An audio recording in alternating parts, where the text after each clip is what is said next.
Hello, this is Mariah Cruz, and you're listening to the Spiritual Deep Dives podcast. How do the Essenes, through their teachings, healing practices, and family connections to Jesus, reveal the lost spiritual and historical foundation of Christianity?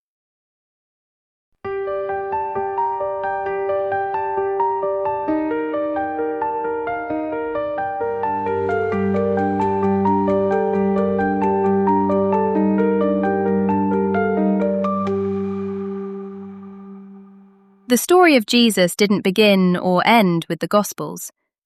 In this podcast series, we venture beyond the familiar pages of Scripture and into the missing years, post-resurrection appearances, and the deeper spiritual truths hidden within his teachings.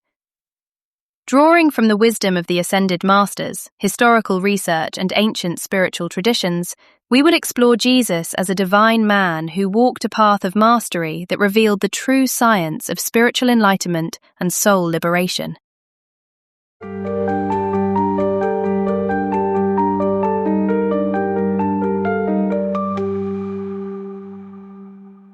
This series was researched and is presented by Joseph and Stephen Macchio, respected lecturers on ancient and modern spiritual teachings and authors of The Orthodox Christian Conspiracy.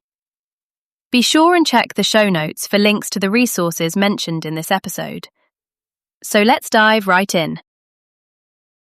Welcome to Episode 10, Uncovering the Spiritual and Historical Life of Jesus. I'm Joseph Macchio. And I'm Stephen Macchio. And we were speaking about the Essenes in our last episode, but with all that we have collected from the Dead Sea Scrolls, and we read portions of that last time, that's only a portion of what the Qumran community actually had. There were many other documents that were lost, that were buried, that were lost, and some were actually found, but carted away, in someone's private collection that they may sell it for like millions and millions. Who knows? So everything that we have in this book that I showed, Dead Sea Scrolls, in English, is not the whole story. No. It's not the whole story. It never is. And it's quite possible that Jesus' name was actually mentioned, but, with the powers that be, you wouldn't even get a chance to see that document. Right. And a lot of times it's fragments. You have pieces of it. They've been there for so long. You have whole sentences missing. You have holes in the document. Yeah. It's very difficult to, get a complete text. Yeah. But they're somewhere. Oh, they're somewhere. We have to find them. But the point is that the Ascended Masters have actually revealed what the teaching was to us. We may not have the original. Even if we did have it, everyone would have to learn Greek, Coptic, Aramaic, and Hebrew. Not going to do that. No, I don't think so. No, that's why reading the There's nothing wrong with it. No, certainly not. But reading the Akashic Record is what you're talking about. The Masters revealing this information through always knowing what the Akashic Record is, and it plays out as it actually did. Yes. It's an interesting tool to have. So we were speaking, without it, I don't know where we would be.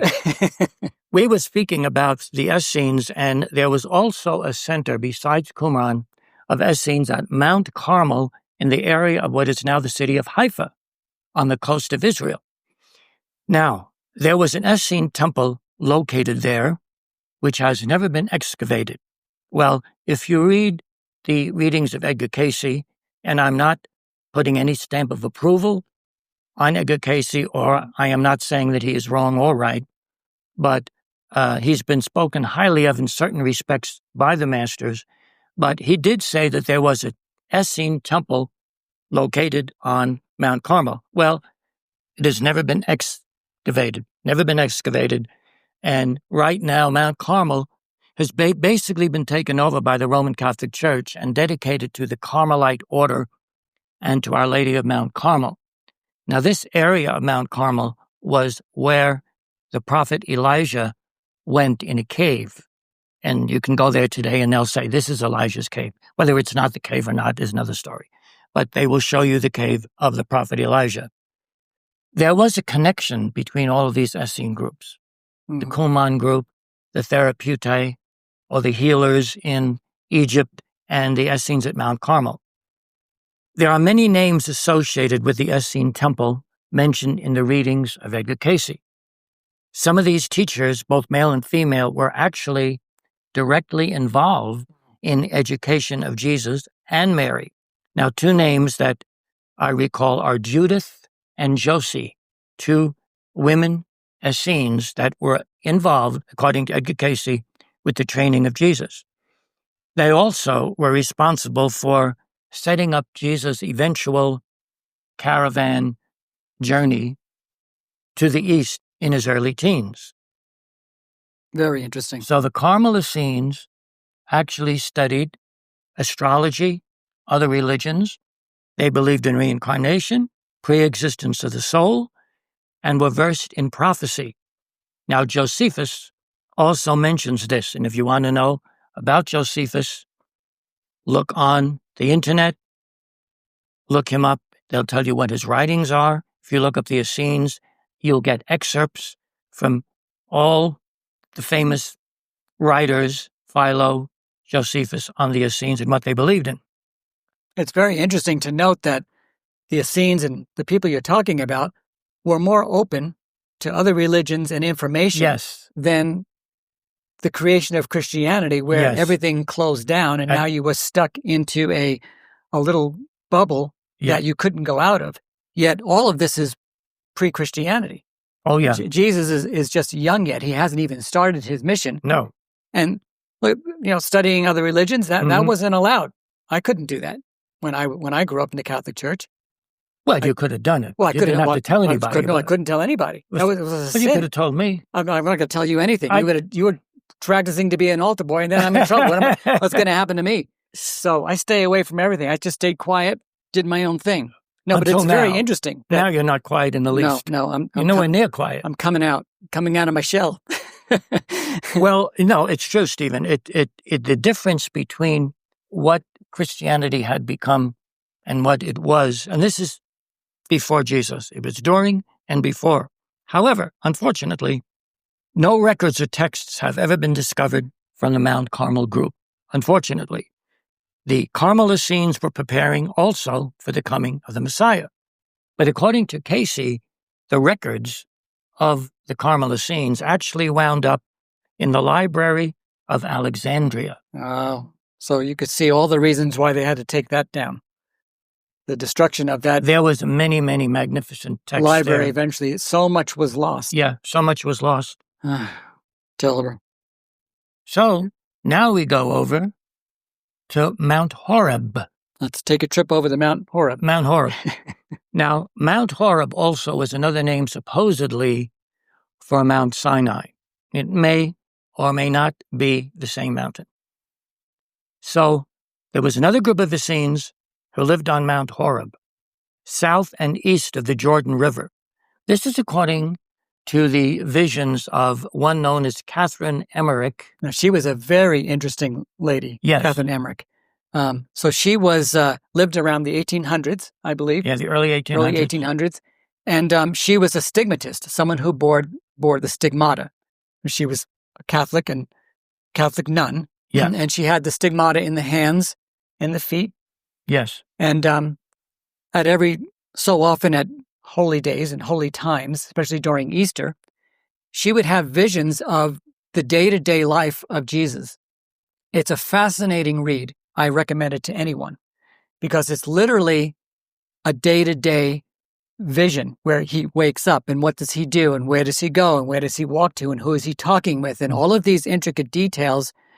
I can't condone it and say this is absolutely true. Right. But she also sees things in somewhat of a Catholic overlay. Right. Because if, let's say, the divisions are absolutely accurate, there'd be no way that they would allow a nun, a stigmatist, to see something outside of her own paradigm or her own understanding of things. It just doesn't fit with the consciousness that she was in. Now, she does see sometimes situations where you have forces of darkness and forces of light. She'll see angels coming to try to intervene, and she'll see demons and discarnates and those kinds of things. Yes. So she does see other dimensions, and it's definitely a read that if you want to check it out, that's something to check out. Yeah. The book is called The Life of Jesus Christ, and it's in 4 volumes. It's extremely detailed. So this information about Mount Horeb and other Essenes comes from her book. She just says there were Essenians. Now, there have been many motion pictures about the life of Jesus. I don't care if you go back to the silent movie by Cecil B. DeMille, if you go to current TV series, if you go to movies made in the 1960s and so forth, you will never hear anybody talk about the Essenes. Right. We're going to go through this because, remember, this is the historical life of Jesus as well as the spiritual. So we're going to go into history. We're going to go into facts. We're going to go into detail, because it's historical. And nobody knows this history. Why? Covered over, ignored, and never brought to the surface by any people who make movies about Jesus, even though their devotion to Jesus is very great. And the actors playing the various parts, very, very devoted to Jesus. But you're missing tremendous amount of material. So this group on Mount Horeb actually lived in caves, and a large cave was used for assemblies. There was a long flight of steps which led to the summit of Mount Horeb. And this was also where the prophet Elijah was located when he went to Mount Horeb, because in the Bible it says he went to Mount Horeb. That's not the mountain at the very bottom of the Sinai Peninsula. That's not the mountain. This is a different mountain. And it's very interesting, Stephen. There's a mountain by Petra in Jordan that's called Jebel al-Madba. It's around the area which they call Wadi Musa, meaning the Valley of Moses. Now, the Nabatean Arabians took over Petra and built all these buildings. You're familiar with the buildings of Petra, and go on the internet to find out what it looks like. This mountain has steps going up. It has a big platform at the top covered in what is like a bluish material. And we do remember the fact that Moses went up and there was sapphire, blue sapphire, and he saw the feet of, quote, the Lord, which was Sanat Kamara. So I'm just throwing that out. Some scholars do say that this Jebel al-Madba in the area of Petra is the actual Mount Sinai. I am not making any definitive, but if you look up Mount Sinai, you will find out that there is tremendous controversy. There's maybe about 20 mountains. You need a lot of archaeologists to go. Yeah. To do this kind of research. But if they went 40 years in the desert, they probably wouldn't have stayed at one mountain anyway. So one of the names from Catherine Emmerich's thing is Archos, A-R-C-H-O-S. He was the leader of the Essenes on Mount Horeb. Now, this group journeyed to Jerusalem every year, as did the Essenes to which Jesus and his parents belonged. And there was a portion of the temple in Jerusalem assigned to the Essenes. It's called the Essene Quarter. And any scholar will tell you that, but you don't hear it anywhere else. At least they gave him a little area. They gave him an area. Something. There's a lot of these people around. They were communities are everywhere. They were up in Galilee. And they get a little corner of the... Yeah, they get a corner because they could not give it to them, because they were so numerous. But you don't hear that in movies. No, of course not. So the Essenes at Mount Horeb made teas from herbs. They were adepts at healing. They heal the sick by the laying on of hands, or by stretching themselves upon the patient with arms extended. They were also able to heal at a distance. In the gospel accounts, Jesus is said to have healed in this way. I was just going to say, there's a lot of similarities from what you just read there in regards to what Jesus was able to do and did do. But these Essenes were doing them. They're not, quote, the Son of God. They're not a divine incarnation. It's a divine science. And when Jesus healed, people were in shock because the Essenes were known to be healers. You see, it wasn't unique to Jesus, although he did go through training. So this I find very fascinating. And this is by a Catholic woman, saying this. Now, you would think that a Catholic would say, well, only Jesus is able to heal at a distance. You're telling me that the Essenes could heal at a distance when Jesus said the centurion comes up to him? Right. And he said, I'm praying for my servant. And he said, your servant is healed at a distance. He didn't go anywhere. He said, and the centurion actually told Jesus, you don't have to come to my house. I'm basically not worthy to actually receive you into my abode. Which implies that he already knew that Jesus and people like him had this authority and a power. Right. If you want authority and power are very similar things. Yes. To be able to heal from a distance. Yeah. And the other thing that comes to mind is the accounts in the Bible. The people are running towards Jesus because he is healing. They're not saying, I've never heard of such a thing, that whoever did this before. They don't say that. They just gather around him to be healed. Yes. It's not like a shock that, so in one way you could almost say that here's another Essene who is very adept at healing, and let's go meet him, just even if we can get healed. Yes. I mean, why not? Take the chance. Right. I would. Take the chance, certainly. Right. Very good point. That's an interesting point.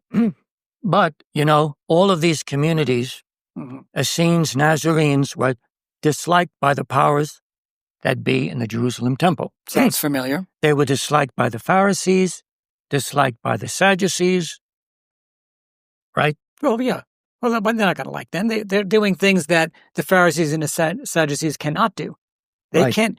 He can't run around. You didn't see Caiaphas running around healing anybody. Well, or of his underlings. They're not doing anything like this. No, they're not. They had to bring them in secret to the Essene community. Yes, I wouldn't be surprised if they did do that. Well, there are accounts in Josephus where people were brought to the Essenes for healing and for learning and for education. And certain people brought their children there. And sometimes they left them with the Essenes to be learned in the secret doctrines. Right. And some of them they could tell them somewhat totally secret. So Jesus' parents, Mary's parents, and their grandparents were all Essenes. Mary's parents, remember, were Joachim and Anna.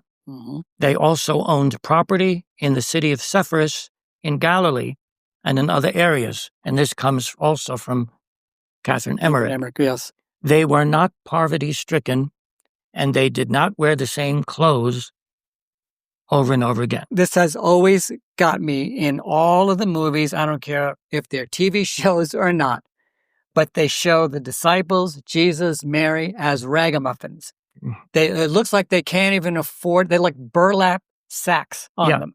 And they're just these random people, seemingly. Yeah. That has always I always felt that was wrong. Yes. And the way they portray the individuals we'll be getting to. But the fact that they're in rags, but when you saw the Romans who occupied it, they weren't. They were fine. They had clean haircuts. They were shaven. They had beautiful clothes on. But as soon as you went over to the poor occupied Jews, they were a mess. Looks like no one had any money. Yeah. But it's not true. They did. It's completely untrue. Yeah, true. They had private businesses. And again, as I say, they owned property in Sepphoris, which was a very Greco-Roman type of city. It was not totally Jewish. There was a lot of Roman and Greek influence in Galilee. So we got Jesus, his disciples, Jesus' brothers, his sister, were not poor, as we were saying. Most of them are well off financially. So the Essenes who chose to live in communities such as the Qumran Essenes, the Horeb ones, they did give away their belongings. And they called themselves the poor. Now, Jesus in Luke's gospel says, "Blessed are the poor, for theirs is the kingdom of heaven." Someone decided in Matthew's gospel to add in spirit to make it applicable to other than the Essenes. But the original statement was Jesus is blessing the poor, this specific community that was all over the place. So the Essenes did not call themselves Essenians per se. They called themselves the elect, the sons of light, and the saints. And of course, these terms we see in the New Testament. Right. You see them all the time, and you assume that they're talking about Christians, perhaps. Yeah. Like in other words, in their view, the only saint that there can be is someone who has gone through the Catholic tradition and has been canonized as a saint, which takes years and years and years, over 10, 12, 13 years or more. But that's a very interesting point that they already had these terms pre-Christian times. Yeah. See, everything is all messed up. And you have so many issues with terminology and words, and we're not even talking about translations yet. No. These are just a term that's used by one group, and another group hijacks it, uses it, and believes that it somehow fits into their little area. But if the people in the New Testament and letters of Paul and the Acts of the Apostles are using sons of light, saints, or holy ones, I can read you many, many passages from the Dead Sea Scrolls that will talk about the holy ones and the saints. It was a direct transferal to those Essenes right to the mission of Jesus, supporting his mission. Right, and those saints didn't have to be canonized. They had nothing to do with the Catholic Church. Certainly it didn't even exist yet. No. Well, the term saints goes back pre-Christian. You know, there were all the holy ones, and you can even go back to various communities in ancient Egypt, the Therapeutae, that call themselves the same thing, saints. So we have kind of a long quote from Elizabeth Clare Prophet. Maybe. We're going to be stopping and discussing, some of the things that Mrs. Prophet is talking about the Essenes here, and maybe, Yeah, I think this is a lecture from 1980. Sometime in December is what we're reading here. So it's a lecture from Elizabeth Clare Prophet in 1980. So you can start off and then we'll comment and read the next one. So, quote, Mrs. Prophet says, the Essenes were the most devout Jews, and in their devoutness they reached the Holy Spirit of the prophets, and therefore could be the instrument for the incarnation of the avatars, as Mary and Joseph were Essenes. And you find that the spiritually elect, at the conclusion of every 2,000-year dispensation, form a nucleus of transition into the higher religion. So that's a very important point. I think so. You had this happen not only with Jesus, but you had the same thing happen in the coming of Gautama, who became the Buddha. Yes. You had the same thing happening with the coming of Krishna, and further back, the coming of Ram. There's always a nucleus. There's always a setup of a situation before an avatar descends into embodiment, into this world of form, this level of density. And it's just a common thing that occurs, especially at the end of a cycle, like you just said, to 2,000 years. I mean, they would do it anyway, because I don't think when Krishna came, there wasn't necessarily a transition of a 2,000-year cycle then. But the coming of any kind of an avatar of that stature, you have to have that kind of a surrounding, a nucleus of people to support them. Yes, exactly. So it says here also, and continue with the quote, so it's entirely possible that the Essenes trace their origins to Moses. That's a very interesting point, because that's going back quite many years, because he was the great guru. And they understood the lineage of the guru-chela relationship, or master-disciple relationship is another term for the same thing. Yeah. And the descent of the avatars, as we were just saying. And they were looking for the avatar of the Piscean age to be born, which is why they were vegetarians, why they lived apart, why they followed a strict rule, why they prayed, why they were susceptible when Archangel Gabriel came among them, not just Mary and Joseph, but also the father and mother of John the Baptist, Elizabeth, and Zacharias. Yes. So again, we're going back to the idea and the concept that this is not something so out of the ordinary, is it? Not for the Essenes. Because we're already explaining for the Essenes, this is something that could happen, would happen, and you expect it to happen. Yes. Especially when you're at the end of an age. Yeah. Yeah. It's a fascinating statement. And why they have to come apart, because look at what the cities were like. I mean, it's sometimes hard to compare, but if you lived in that time, there were areas of Jerusalem that was as dense and as intense as a modern city today. Yeah. Just pick one in the United States or in the world. things went on in those cities that was a very difficult energy.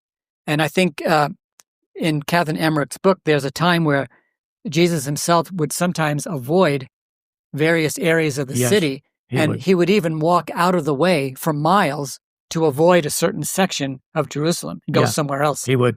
Yeah. Are we still in the quote now? Yeah. Can you continue with that? It goes for 5 more pages. No, I'm only kidding. No.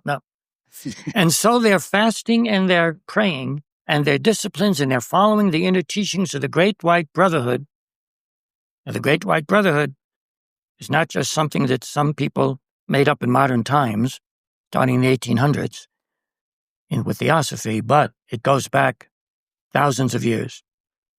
So the inner teachings of the Great White Brotherhood handed down from Moses, and also, as you can see, probably teachings transferred to them from the school of Zarathustra, from Gautama the Buddha, which, when you put this together with the story of Jesus' mission to the Far East before he actually went public, you do realize that the touches of Buddhism and the teachings of Zoroaster lead us to the very early conclusion, before we've really pondered all this material, that the teachings of the Great White Brotherhood then and now are the same. And that's a very, very important point. It is. Because I don't care how far, I don't care what religion you go into, I don't care where you go on the planet, you will always come to certain very specific teachings, and that's what it's being stated here. Yes. Like the other episodes that we did, the series that we did on the fallen angels, you cannot find a religion, major religion, or even the ones that you don't hear about too much, that don't talk about a fall of some kind from the angelic realm. Yeah. You cannot escape it. Same thing here. Yeah. When there's a coming of an avatar, there is a familiar story. There's always some kind of a special birth. We'll get into that, but I'm not going to use the term virgin right now, but there's always unusual circumstances that surround the parents of the coming of the avatar. Yes. And then the avatar, when the child is very young, they do extraordinary things. It's always the same story. And they're always following something. They know it ahead of time prior to the incarnation. Yeah. Very important point, Stephen. Very important point. So that's the end of the quote there then. Yeah, that's the end of the quote. And so basically, the whole Essene Nazarene movement was the crucible of what later became known as Christianity, okay? Without the Essenes, there would be no, quote, Christianity. I've never had anybody tell me that before. Yeah. If I would have known that years ago. Well, it's actually in a dictation. Well, I didn't have dictations when I was I'm talking about when I'm growing up here. I'm growing up. I'm sitting on Long Island. I'm growing up. I'm trying to figure this stuff out. No one's telling me, look, Stephen, you got to go read about the Essenes to find out about what Christianity. This is an important point. Well, when Mom and I were, constantly reading and stuff, we were completely aware of the Essenes. Where was I? Outside playing with your friends. Now he tells me. Down the block. So we're going to go into Jesus' family, and some of this is from the Edgar Cayce readings. Mary's parents, as you know, again, we're getting historical here and factual. Mary's parents were Joachim and Anna. They were Essenes. Okay, we know that. Joachim and Anna had 4 children: Zebedee, Mary Josie, Salome, and Mary, Jesus' mother. And all these children were married and had children themselves. Joseph's father was named Heli or Jacob. We don't know the name of Joseph's mother.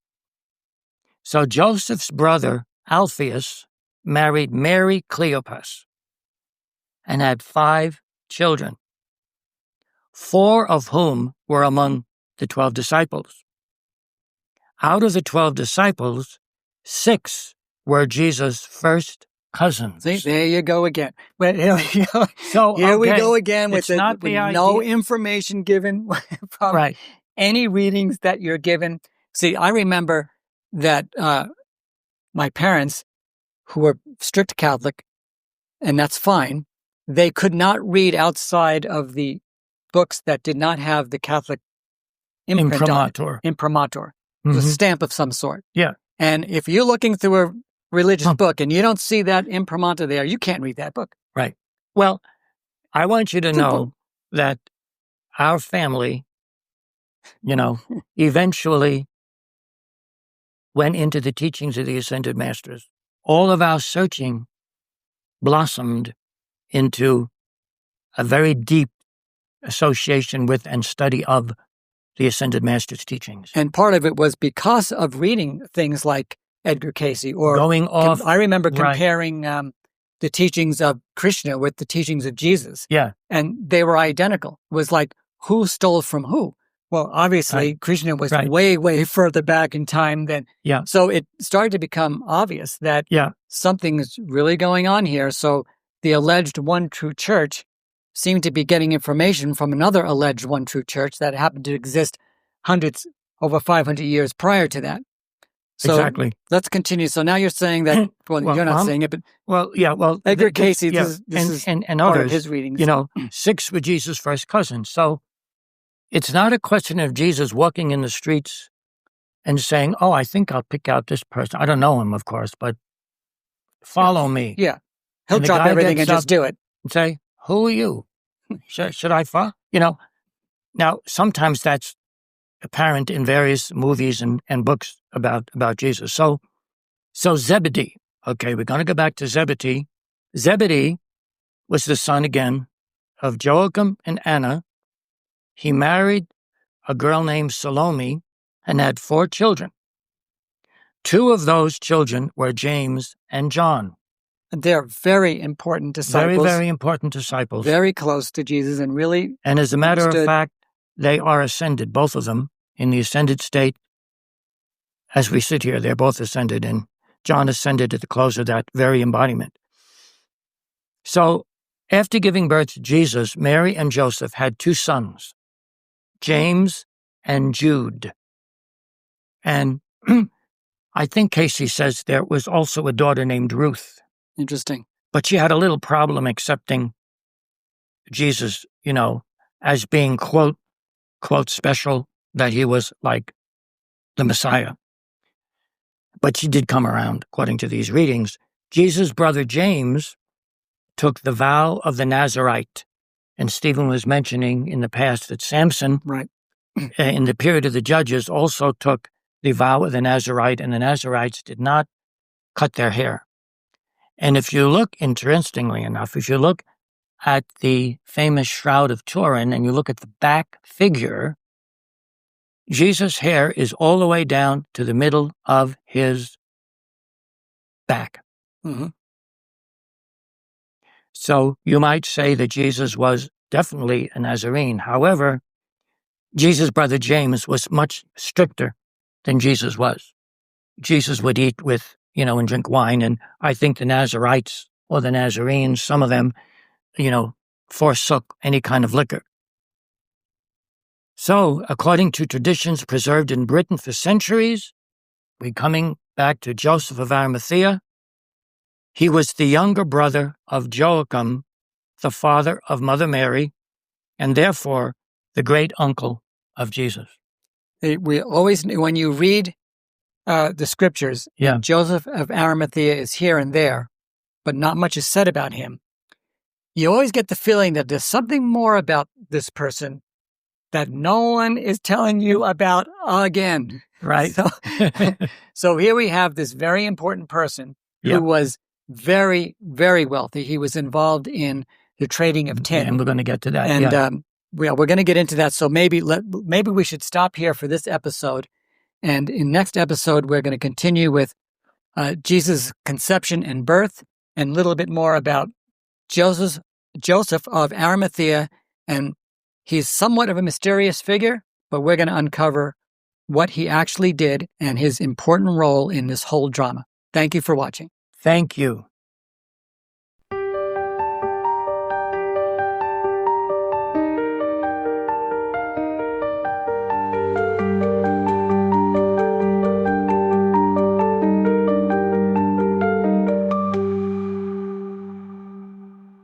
In our next episode, we will explore the question, What if the birth of Jesus was far more deliberate, mystical, and spiritually orchestrated than we've been taught? Thank you for listening to Spiritual Deep Dives. If you like this content, please like and subscribe to our podcast. We'll catch you in the next episode.